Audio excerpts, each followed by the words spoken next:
This is the Valley Today.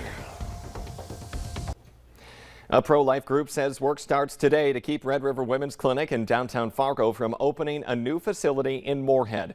And that could mean a knock at your front door. The clinic director has indicated they have a new location in Moorhead because abortion is set to become illegal in North Dakota by the end of this month.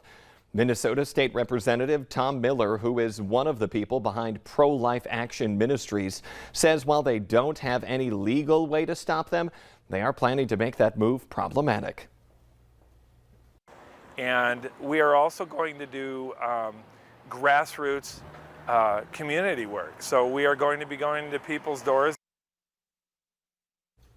Meanwhile, in Minnesota, where abortion is protected for now, Minneapolis Mayor Jacob Frey signed an executive order yesterday to protect women seeking abortion. It bans city staff from giving information to other states or jurisdictions about patients or abortion providers. Flags across the country, including in North Dakota and Minnesota, are at half-staff this morning in honor of Indiana Congresswoman Jackie Walorski, who was killed in a car crash yesterday. She and two staff members were killed when an oncoming car crossed the center line and hit them head-on. The other driver also died in that crash. It is now 6:02 on this Thursday morning. Let's check your forecast. Alicia, you're watching some potentially severe weather headed our way. Yeah, I've raised a first alert weather day for tomorrow, for Friday, because we're heating things up starting today, and then it gets even hotter heading into your Friday. So a couple of things going on. Going to be quite toasty for tomorrow, in fact, hazardously so for some, and then that may cook up some strong to severe storms for Friday evening. Big travel time, a lot of folks heading out to the lake. Maybe you're going to WeFest. You're going to want to be ready for that potential for some thunderstorms and maybe severe storms. So we just want to give you that little early heads up about what may be coming your way. Now today, no storms here in the valley. We are quiet on the radar right now. The heat is our biggest concern, along with the wind that's going to be driving it in. Right now, it's pretty pleasant out there. Quiet start to our morning. Fargo's at 57 degrees. Grand Forks is at 58. It's 59 in Jamestown. Check out Bemidji. Chilly this morning. We're at 46 degrees right now. The sun is up there. It's 59 in Fergus Falls and a couple of clouds in Devil's Lake, and warmer there at 63 degrees to kick off your Thursday morning. Here's your planner for today. Here's the heat. We're looking at temperatures soaring back into some 80s to about 90 degrees. If you're in southeastern North Dakota, you're more likely to reach 90, and Fargo is one of those spots that could get there this afternoon. We've got that strong wind coming in out of the south. We'll have steady speeds in the teens to 20 miles per hour. Gusts getting into some 30s for this afternoon. So it's going to be quite windy here, and it's a hot wind that is blasting in. So heating right back up. We've been on this roller coaster ride of temperatures this week, and we're climbing that hill here heading into today and into tomorrow. We're looking at temperatures 80s and 90s, and especially 90s. More of us getting in on that on Friday.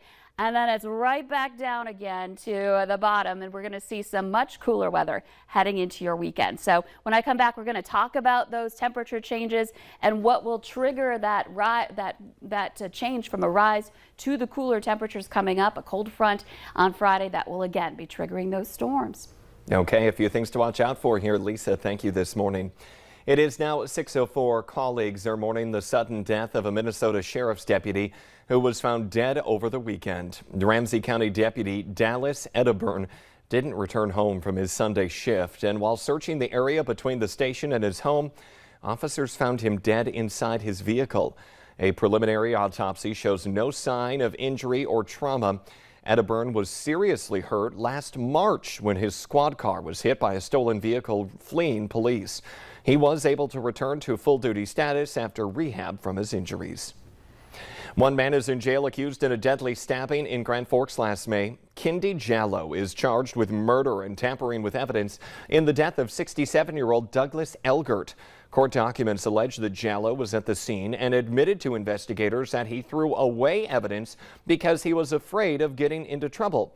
Authorities say the victim was stabbed multiple times, and DNA showed that Jallow's fingerprints were on the murder weapon. Minnesota's top two gubernatorial candidates were going at each other at Farm Fest yesterday.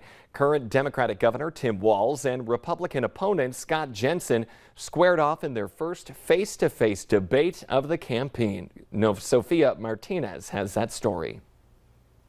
One of the first issues discussed was the tension between family farms and large operations. False argument that it's family farms versus larger operations. We in Minnesota are proving that there's room for everyone and that the market is going to drive where we go in those solutions. I reject Governor Walz's comment that this is a false argument between family farms and that.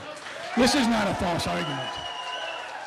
Over my dead body will Minnesota ever sell farmland to foreign corporations. Count on it. Throughout the debate, Jensen questioned Governor Walz's response to COVID-19. Let's be clear. There is nothing about our response to COVID in regards to our seniors, our frail, our elderly, our assisted living, or our nursing home that would be a model for the United States. There's not one thing, not one. As well as public safety issues and his response to the protests that took place in Minneapolis after the death of George Floyd in 2020. Had I been in the governor's office, the National Guard would have been on the streets sooner. Governor Walz, for the first time, stood up and responded. Very clear about this. Having served 24 years in the National Guard, that's a lot more experience than watching Top Gun Maverick and second guessing where our men and women are putting themselves at risk. That's a lot bigger difference. And they performed historically and they performed heroically. The issues discussed range from public safety, unemployment, childcare, response to COVID-19, the budget surplus, and many others. Minnesota is currently sitting with $7 billion from the budget. People expect legislators to get their job done, and I think we should be sent back in special session and told, finish the deal that we already agreed to with $4 billion in tax cuts, $4 billion to help Minnesotans, and don't adjourn until you get it done, and I would support that. This is the first head-to-head debate between the candidates. Minnesota's primary is this coming Tuesday, although Governor Walz and Jensen likely won't meet until the November general election. You can find all the voting information you need to know on our website, valleynewslive.com, or that free VNL News app. North Dakota U.S. Senator Kevin Cramer is one of the Republicans who originally voted against the PACT Act and then changed his mind. The PACT Act, also known as burn pit legislation, helps improve health care for veterans. Cramer says he and other Republicans were against the Democrats using that bill to increase the budget for non-veterans affairs uses. He says that he also wanted amendments added to that bill. Furthermore, what they were really doing in terms of not allowing amendment votes was trying to prevent us from making it a better bill. So all of that said, I didn't vote against the bill.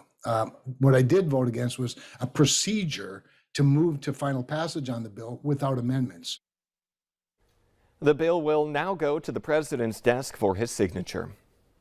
Clean cities, wide open spaces, and room to play. Those are just some of the big attractions in North Dakota's new Find the Good Life campaign. The State Commerce Department is relaunching the program to help bring job seekers to the state and connect them with employers. Now, the campaign has been active since mid-June. More than 300 people have enrolled for its services.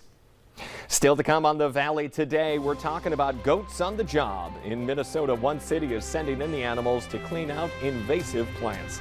But next, Lisa Green is in with when might be the best day to get some yard work done if you don't have any goats to do the job for you.